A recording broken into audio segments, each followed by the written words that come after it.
Hey guys, welcome to our channel. நம்ம சேனல்ல bike related videos, travel vlogs, அப்பப்போ food, life style vlogs ஏதாவது நசனசன் பண்ணிட்டே இருப்போம். So keep supporting us. Support நான் பேசுறதுல சப்ஸ்கிரைப் பண்ணிட்டு பக்கத்தில் இருக்க பெல் ஐகான் கிளிக் பண்ணி விட்டு ஆல் நோட் வரும், அதை தொட்டுக்கோங்க. அப்போ தான் நம்ம போகிற அடுத்த வீடியோஸ்லாம் உங்களுக்கு நோட்டிஃபிகேஷன் வரும். ஸோ இன்றைக்கி வந்து 2 ஹாப்பி நியூஸ் என்னென்னா, ஒன்று வந்து ஆர்டிஓ போயிட்டு வந்தாச்சு வண்டி. இனிமேல் வந்து ஃபுல்லாக லாங்கு போகலாம், அது இனிமேல் ட்ராவல் பண்ண ஆரம்பிக்கலாம் ஜாலியாக. ஸோ இனிமேல் ட்ராவல் லாக்லாம் சர்ன்னு வந்துகிட்டே இருக்கும். அண்டு இன்னொன்று என்னென்னா, கோப்ரோவுக்கு அடிஷ்னல் பேட்ரி வித் சார்ஜர் வாங்கிட்டு வந்துட்டேன். So 2 good news. அப்புறம் இந்த வீடியோ வந்து எதுக்கு அப்படின்னு பார்த்தீங்கன்னா, ஆக்சுவலாக நான் கண்டென்ட்டே இல்லாமல் இருந்தேன். மைலேஜ் டெஸ்ட் வீடியோவிலே நான் கேட்டிருந்துருப்பேன்னு நினைக்கிறேன். கேட்டிருந்தேன்னா அதை கட் பண்ணி தூக்கிட்டேனான்னு தெரில. ஸோ அதில் வந்து உங்களுக்கு எதாவது சஜஷன் இருந்தால், எனக்கான டவுட்ஸ் எல்லாத்தையும் நான் கிளியர் பண்ணுற அளவுக்கு நான் வீடியோஸ் போட்டேன். பட் உங்களுக்கு ஏதாவது டவுட்ஸ் இருந்துச்சு அப்படின்னா சொல்லுங்கள், நான் உங்களுக்கு வீடியோ பண்ணுறேன் அப்படின்னு சொல்லியிருந்தேன். அதே மாதிரி நிறைய பேர் சப்போர்ட் பண்ணியிருந்தீங்க, நிறையா பேர் வந்து டவுட்ஸும் கேட்டிருந்தீங்க. ஸோ அதில் ஒன்று இந்த வீடியோவில் என்ன பார்க்க போகிறோம் அப்படின்னு பார்த்தீங்கன்னா, நம்ம வந்து R15 V4 மொத்தமாக வந்து 5 கலர் வேரியன்ட்ஸ் கொடுத்துருக்குறாங்க. Red, dark night, racing blue and metallic grey, லாஸ்ட்டாக வந்து நம்ம மான்ஸ்டர் எடிஷன். சூப்பர், இப்படி தான் வரணும், மான்ஸ்டர் எடிஷன். இதுங்களுக்கெல்லாமே ப்ரைஸ் ஆக்சுவல் ஆன் ரோடு எவ்வளோ வருது, அதுவும் அதாவது நான் எடுத்த ஷோரூமில் எவ்வளோ, ப்ளஸ் வந்து அதோட இஎம்ஐ ஆப்ஷன்ஸ் எவ்வளோ. ஆக்சுவலாக எனக்கு வந்து எல்லாத்தோட இஎம்ஐ ஆப்ஷன்ஸும் தெரில. 2 பைக்குக்கு மட்டும்தான், டார்க் நைட்டுக்கும் மான்ஸ்டர் எடிஷனுக்கு மட்டும்தான் நான் வந்து இஎம்ஐ ஆப்ஷன்ஸ் வந்து வச்சுருக்கேன். ஆனால் வந்து எனக்கு ப்ரொசீஜர் தெரியும், அதுபடி போட்டோம்னா நமக்கு மற்ற பைக்கெல்லாம் இஎம்ஐ ஆப்ஷன்ஸ் எவ்வளோ என்ன ஏதுன்றது நமக்கு தெரிஞ்சிடும். ஸோ ஃபுல்லாக பாருங்கள், ஸ்கிப் பண்ணாமல். அண்ட் இன்னொன்று என்னென்னா, நம்ம பைக்கு வந்து எடுத்து 10 நாள் ஆச்சு. 10 நாளில் எனக்கு எப்படி இருக்குது, ஏன்னா ஒரு சிலர் ஒருத்தர் கேட்டிருந்தார், இன்ஸ்டாகிராமில் வேறு ஒருத்தர் வந்து கேட்டிருந்தாங்க. அவங்க என்ன கேட்டிருந்தாங்கன்னா, இந்த மாதிரி ப்ரோ நானும் R15 V4 தான் எடுக்க போகிறேன். ஸோ எனக்கு ரைடிங் கம்ஃபர்ட் எப்படி இருக்கும், ஏன்னா V3 நான் எடுத்துருக்க வேண்டியது. ஸோ எனக்கு ரைடிங் பொசிஷனுக்காக மட்டும்தான் வந்து நான் இன்னும் எடுக்காமல் இருக்கேன். எனக்கு பயமாக இருக்குது, ஏன்னா இவ்வளோ பெரிய அமௌண்ட்டை போட்டு நம்ம இன்வெஸ்ட் பண்ணுறோம். ஸோ அது எந்த அளவுக்கு இருக்கும் அப்படிங்கிறது வந்து டவுட்டாக இருக்குன்னு அப்படின்ற மாதிரி சொல்லியிருந்தாங்க.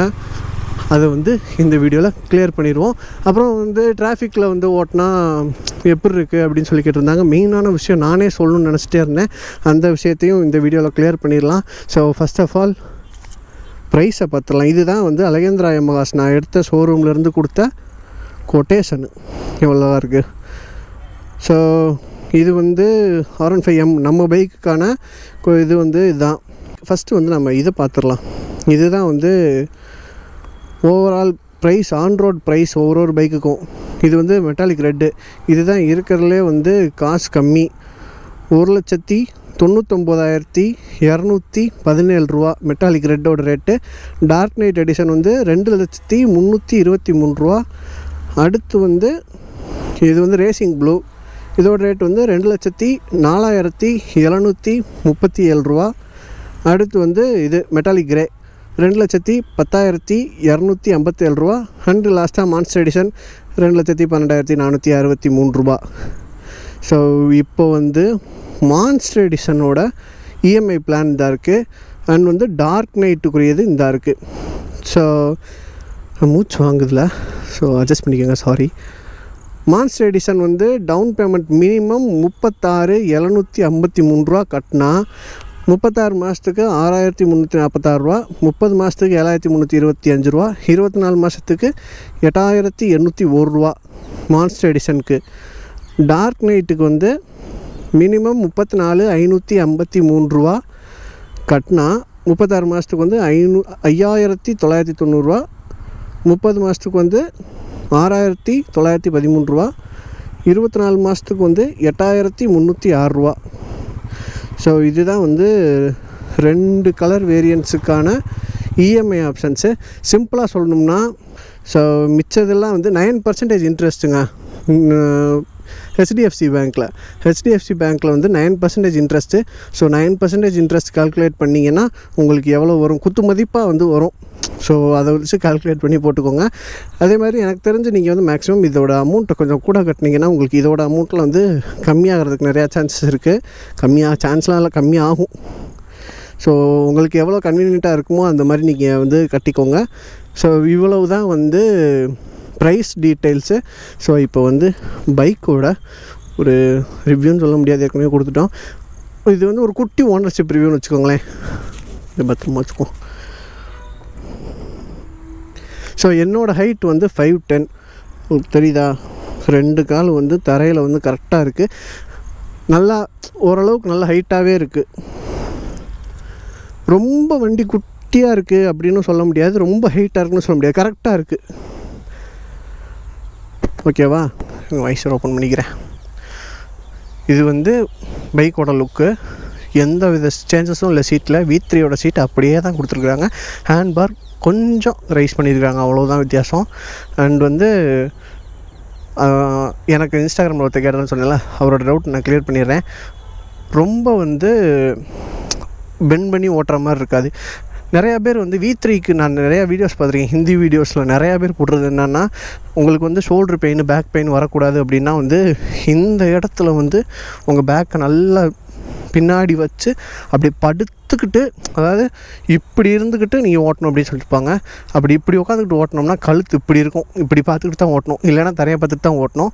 அப்படிலாம் ஓட்டினோம்னா இன்னும் ஆக்சிடெண்ட் ஆகும், இல்லைனா கழுத்து வலி டக்குன்னு வரும்.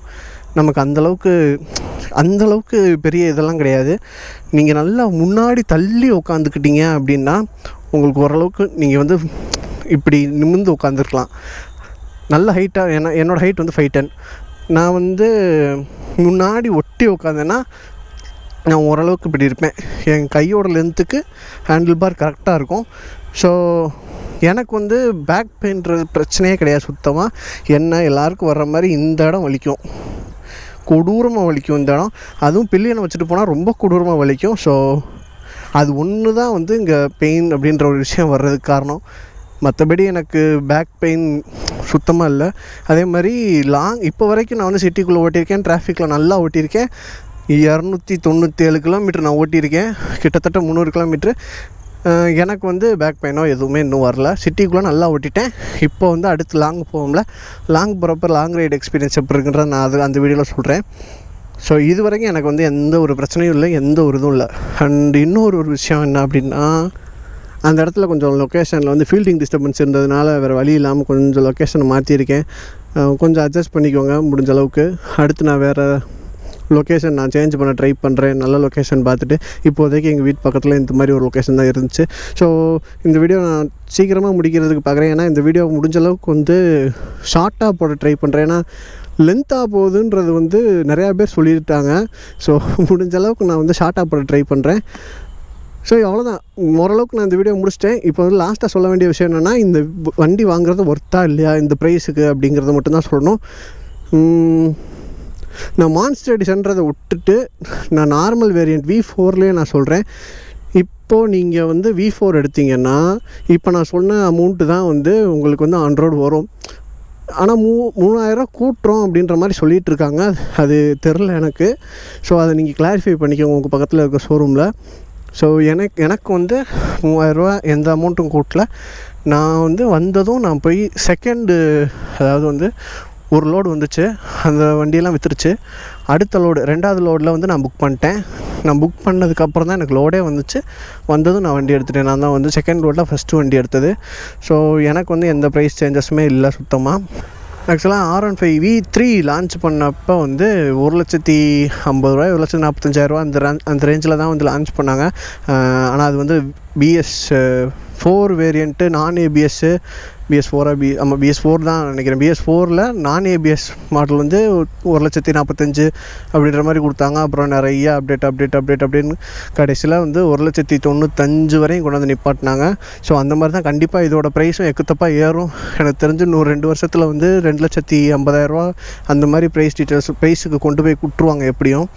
ஸோ எனக்கு தெரிஞ்சு சீக்கிரமாக எடுக்கிறப்போ ஃபீச்சர்ஸ் எனக்கு தெரிஞ்சு ஆட் பண்ணுவாங்களான்னு தெரில. ஆட் பண்ணாங்கன்னா காசு ஏற்றுவாங்க. இல்லைனா சும்மா வந்து இந்த மந்த் எண்டில் வந்து 3 ரூபா ஏற்றுறோம், இந்த மந்த் எண்டில் 4 ரூபா ஏற்றுறோம், 1000 ரூபா ஏற்றுறோம் அப்படின்னு அடிக்கடி சொல்லி ப்ரைஸ் எப்படியும் கொண்டு போயிடுவாங்க.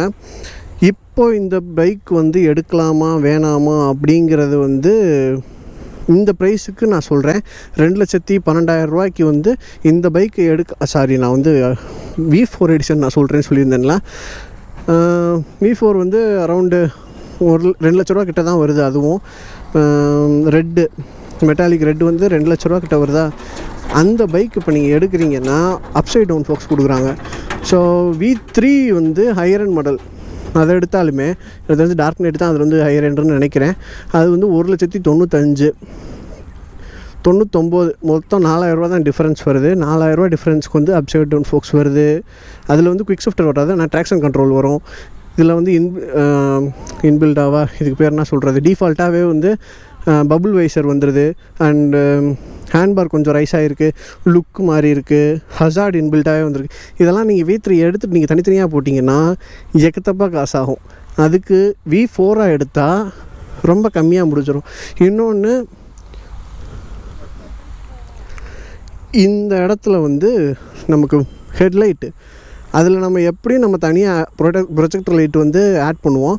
இதில் வந்து நமக்கு இன்பில்டாகவே ப்ரொஜெக்டர் லைட் கொடுத்துருக்குறாங்க. சாரி, டிஃபால்ட்டாகவே எல்லாம் ஒன்று தான், டிஃபால்ட்டாகவே ப்ரொஜெக்டர் லைட் கொடுத்துருக்காங்க. அப்புறம் இங்கே பார்த்திங்கன்னா நம்ம வந்து விங்லெட் போடுவோம்ல, இந்த இடத்துல விங்லெட் போட தேவையே இல்லை, அதுவே வந்து விங்லெட் மாதிரி தான் லுக்கில் கொடுத்துருக்குறாங்க. ஸோ எனக்கு தெரிஞ்ச லுக் வைஸ் அண்டு நிறையா ஸ்பெக்ஸும் நிறைய ஆட் பண்ணியிருக்கிறாங்க. ஸோ டஸ்ட்டாக இருக்கும், அதை அட்ஜஸ்ட் பண்ணிக்கோங்க, நம்மளால் அது ஊருக்கே தெரியும். அப்புறம் வந்து Yamaha கணக்கு நேற்று வீடியோ பார்க்கலன்னா போய் பார்த்துக்கோங்க. இந்த ஆப்பு இது எல்லாமே வந்து நிறையா ஃபீச்சர்ஸ் கொடுத்துருக்குறாங்க. And seat comfort seat comfort வந்து வேறு லெவலில் இருக்குது. V3 விட உண்மையிலே சூப்பராக இருக்குது. V4 விட எம்முக்கு சூப்பராக இருக்குது. இந்த இடத்துல எம்ப்ராய்டரி, ஆனால் இதெல்லாம் தேவையில்லை. இது கம்ஃபர்ட் சூப்பராக இருக்குது உண்மையிலே, சீரியஸாக. அதே மாதிரி ரைடிங் போஸ்டர் உண்மையிலே வேறு லெவலில் இருக்குது. ரொம்ப சூப்பரான ரைடிங் போஸ்டர், ரொம்ப லுக் வைஸ் அக்ரஷன் இருக்கும். ஆனால் நமக்கு வந்து அதோட எஃபெக்ட்ஸ் நம்ம பாடியில் காட்டாது. அதுதான் வந்து பைக்கோட ப்ளஸ்ஸு. ஸோ அவ்வளோதான் கைஸ் இந்த வீடியோ. நான் வந்து எப்படி பேசினேன்னு தெரில, வீடியோ கொஞ்சம் ஷார்ட்டாக முடிக்கணுன்றதுக்காண்டி கடன்னு பேசிட்டேன். உங்களுக்கு பிடிச்சிருந்துச்சா என்ன ஏதுன்னு தெரில. ஸோ அதேமாதிரி லொக்கேஷனுக்கு மன்னிச்சுக்கோங்க. நெக்ஸ்ட் டைம் வேறு நல்ல லொக்கேஷனை பார்த்து பிடிச்சி இது பண்ணிடுறேன். அப்புறம் இன்னொன்று சொல்லவே மறந்துட்டேன். எனக்கு வந்து V3யோட மிரர் வந்து எப்படி இருக்கும்னு தெரில, அதனால் வந்து அதையும் கம்பேர் பண்ண முடியல. பட் வந்து இந்த மிரர் எதுக்கு இருக்குன்னு எனக்கு தெரில. ரொம்ப மோசம்னு சொல்ல முடியாது, ஓரளவுக்கு ஆனால் மோசம்தான். நான் மேக்ஸிமம் எல்லா வீடியோவும் நீங்கள் பார்த்துருப்பீங்க. இதை நான் ஓப்பனே பண்ணியிருக்க மாட்டேன். ஓப்பன் பண்ணாலும் எனக்கு ஒரு இதுவும் தெரியவும் மாட்டேங்குது. என் கையே பாதி இது மறைச்சிக்கிறது ரொம்ப. ஆனால் நல்லா டைட்டாக இருக்குது. குவாலிட்டி வைஸ் சுத்தமாக காம்ப்ரமைஸ் பண்ணவே இல்லை, வேறு லெவலில் பண்ணியிருக்காங்க குவாலிட்டி வைஸ். ஆனால் எடுக்கிறதுனா தாராளமாக நீங்கள் வந்து V4 எடுக்கலாம். அதோட உங்களோட இதை பொறுத்து, என்னோடய பட்ஜெட்டு ப்ளஸ் வந்து உங்களோட லவ்வை பொறுத்து. சீரியஸாக வந்து இப்போ நான் இவ்வளோ சொல்லியிருக்கிறேன் அப்படின்றக்காண்டி நீங்கள் V4 எடுக்கணுன்றது அவசியமே இல்லை. நீங்கள் உங்களுக்கு பிடிச்சிருந்துச்சு, எனக்கு V4 விட எனக்கு V3 தான் ரொம்ப பிடிச்சிருக்கு அப்படின்னா, உங்கள் லவ் வந்து V3 மேலே இருந்துச்சுன்னா நீங்கள் யோசிக்கவே வேணாம், V3 எடுத்துருங்க. ஏன்னா நமக்கு வந்து எந்த பைக்கில் இந்த பைக்கில் இவ்வளோ இருக்குது அவ்வளோ இருக்குது அப்படின்னா எதையுமே நம்ம யூஸ் பண்ண போகிறதே இல்லை. நான்லாம் இந்த ஆப்பை மாட்டினேன், சும்மா உங்களுக்கு வீடியோ காமிச்சேன், அவ்வளவுதான். நான் ஆப்பெல்லாம் வச்சு எந்த ஒரு இதுவும் பண்ண போகிறதில்ல. ஸோ நிறையா விஷயங்கள் அப்படி தான். குவிக் ஷிஃப்டர்லாம் நான் இன்னும் போடவே இல்லை. குவிக் ஷிஃப்ட் நான் யூஸ் பண்ணவே இல்லை. இப்போ வரையும் நான் வந்து கிளச்சை பிடிச்சி தான் போட்டுட்ருக்கேன். ஸோ ஒருவேளை லாங் ரைடு போனால் அதை நான் யூஸ் பண்ணலாமா இருக்கும். அதே மாதிரி ட்ராக்ஷன் கண்ட்ரோலும் எனக்கு இது வரைக்கும் நான் அவ்வளோ ஒன்றும் வெரைட்டி ஓட்டினதும் கிடையாது. இந்த பைக் அந்தளவுக்கு பின்னாடி வீல் சுற்ற போகிறதும் கிடையாது. அதனால் எனக்கு ட்ராக்ஷன் கண்ட்ரோலும் அந்தளவுக்கு பெருசாக யூஸ் ஆகிற மாதிரி தெரில.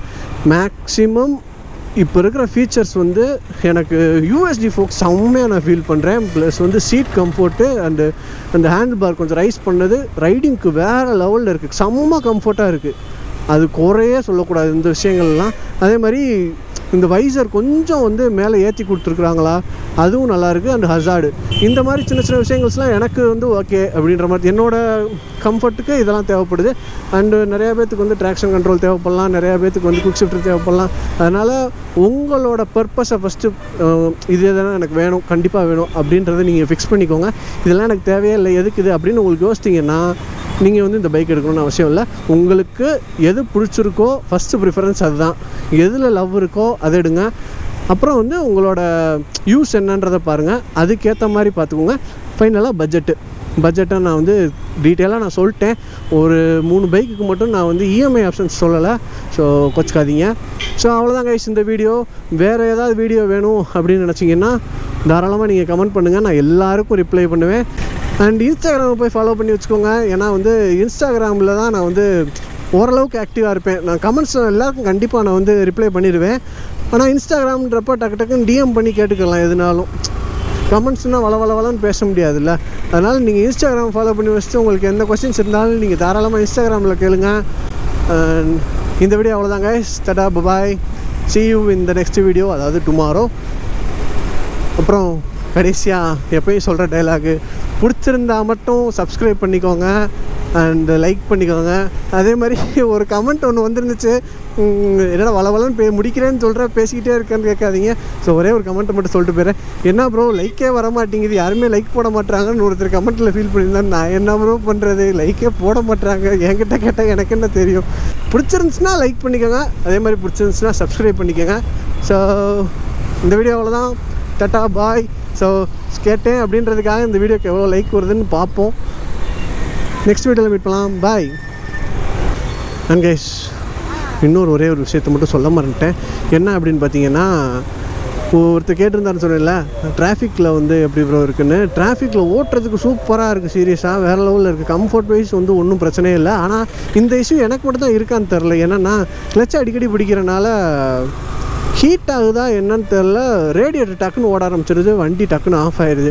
இது ஒரு 2 தடவை நடந்துச்சு. இந்த ஒரு இஷ்யூ மட்டும்தான் எனக்கு வந்து டிராஃபிக்கில் கொஞ்சம் பிடிக்காத ஒரு விஷயம். அதுவும் ரொம்ப அடிக்கடிலாம் நடக்கலை, 2 தடவை தான் நடந்துச்சு. அவ்வளோதாங்க. எனக்கு வேறு எதுவும் மற்றபடி டிராஃபிக்கில் ஓட்டுறதுக்கு வந்து செம்ம கம்ஃபர்ட்டாக இருக்குது, வேறு லெவலில் இருக்குது. அதனால தான் வந்து இப்படி ஒரு ரோட்டில் நான் வந்து உங்களுக்கு ஓட்டி காமிச்சிட்ருக்கேன். இந்த மாதிரி ஒரு டிராஃபிக்கில் ஓட்டி காமிச்சோம்னா எப்படி இருக்கும் அது உங்களுக்கே புரியும் அப்படின்றதுக்காக தான் அந்த மாதிரி ஒரு டிராஃபிக்கில் நான் ஓட்டி காமிச்சேன். சமாளிக்கிறேன்ல, சரி விடுங்க, அட்ஜஸ்ட் பண்ணிக்கோங்க. அந்த ஒரு கிளிப்பை மட்டும் நான் ஆட் பண்ண மறந்துட்டேன், அதனால் இப்போ நான் எடுத்தேன். அண்ட் அவ்வளோதான்.